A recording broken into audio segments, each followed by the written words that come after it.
Hello, comrades. Welcome back. This is Jungle Heat Clan War Season 2 Defensive Strategies Episode 1. It's your boy Calls here. I'm going to talk about proximity based aggro, and this is an extension from my prior video that I released 6 to 8 months ago. So if you hadn't had an opportunity, go back and review it because it's extremely important to understand and master the ability to counter proximity based aggro units. And so if you're unfamiliar with that term, I just kind of made it up. It's been used in other games that I've played in the past, but it's basically a unit that goes after the nearest available structure to destroy. These are unlike your protective attack units like your invaders, your gunners, your hornets. This is unlike your resource related units such as your spy and your hunter. This is unlike the bombers that go for the walls. The proximity based aggro units are the majority of what Jungle Heat uses and the majority of what you're going to see in Clan War offensive attacks. So Vortex, Iron Storms, Predators, Blackhawks, Riflemen, Slashers, Pyros. I mean, they all follow the same predictable strategy, and you can take advantage of your base design even if your base sucks like mine, where my units, my defensive structures are low level. So I try to make up for it by having an effective base that is layered like an onion. So why don't I scroll over here to the right? And let me just kind of role play this. If I had a proximity based aggro unit and I dropped it right here by the rally point, the first thing that's going to go down is the rally point. Depending upon where they fall on the line, either north or south, they're either going to take a predictable path to the oil rig, bio, and then oil storage, or they're going to go oil rig, barracks, gold mine. So why don't I pull up just a defensive replay just to illustrate this. And I actually don't really know when this guy drops his units. I know he uses 3 Iron Storms, and Iron Storms happen to be proximity based aggro. So I think the first one's going to spawn somewhere right up here. He's probably going to go after my gold storage because I ran out of space. I was playing around with it. Yep, and he does. So he's okay. So he's going to go oil storage, and then guarantee he's going to go right here to the very next one.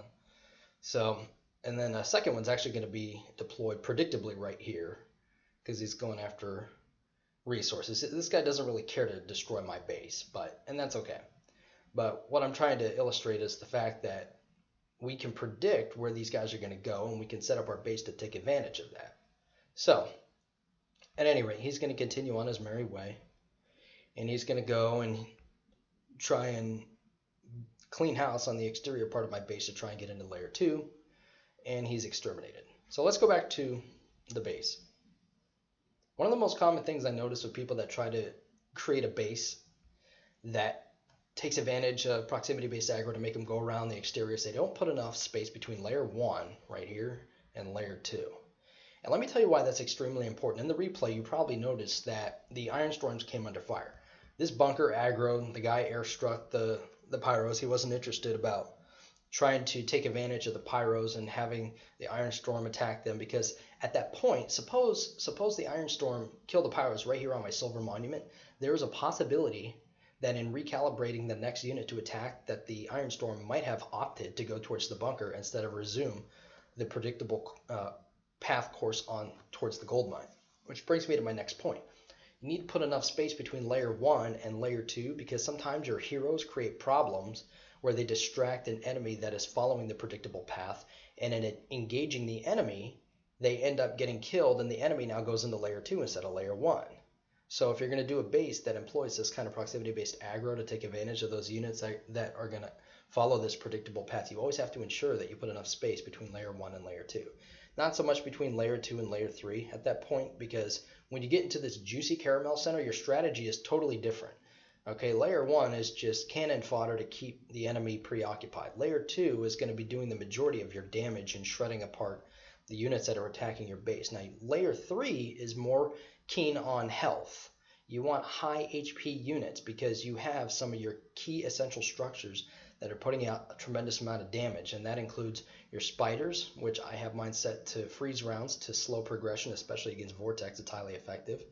Your ion stations, these are also a key part of your defense because they do tremendous amount of damage against Vortex and Iron Storms, as well as your death rays. Now these you can set them to either single target or area of effect.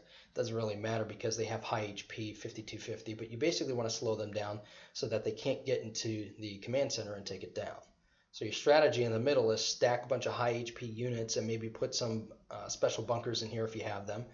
And then your traditional defensive structures like your watchtowers, your flame towers, your cannons, your traditional bunkers, your mortars, that stuff can be your layer 1. And then all your non-essentials that do not contribute to the active part of your defense is nothing more than trying to hold up the enemy as long as possible so that you can take and pick them apart. So it's been pretty effective. My base really hasn't changed too much since the last. It's just been leveling up a lot of my structures and participating in some of the events. But this kind of concludes the defensive strategy episode 1, so I'll go ahead and push this up onto the YouTube.